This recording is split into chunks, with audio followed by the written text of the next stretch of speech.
Integrează-te în Germania și trăiește-ți visul. Este următorul proiect la care te invit cu drag să rămâi alături de mine. Voi aborda subiecte despre care sunt întrebat în fiecare zi. Și îmi doresc foarte mult ca aici, pe canalul meu de YouTube, de TikTok, ca voi să găsiți aceste informații atunci când aveți nevoie.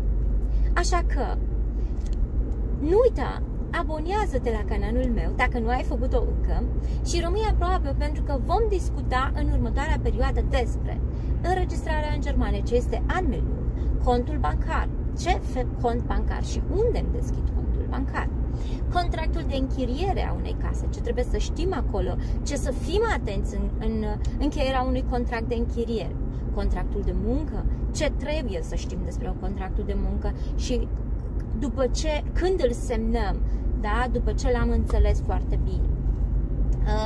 După care tot ce înseamnă ce asigurări sunt obligatorii în această țară, asigurarea de sănătate, care este cea mai bună asigurare de sănătate.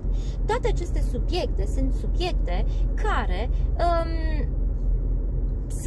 sunt lucrurile de care ne lovim prima dată când venim în această țară, deoarece legislația este foarte complexă, lucrurile sunt foarte noi pentru cei noi veniți din Germania. Rămâi aproape, integrează-te în Germania și trăiește-ți visul.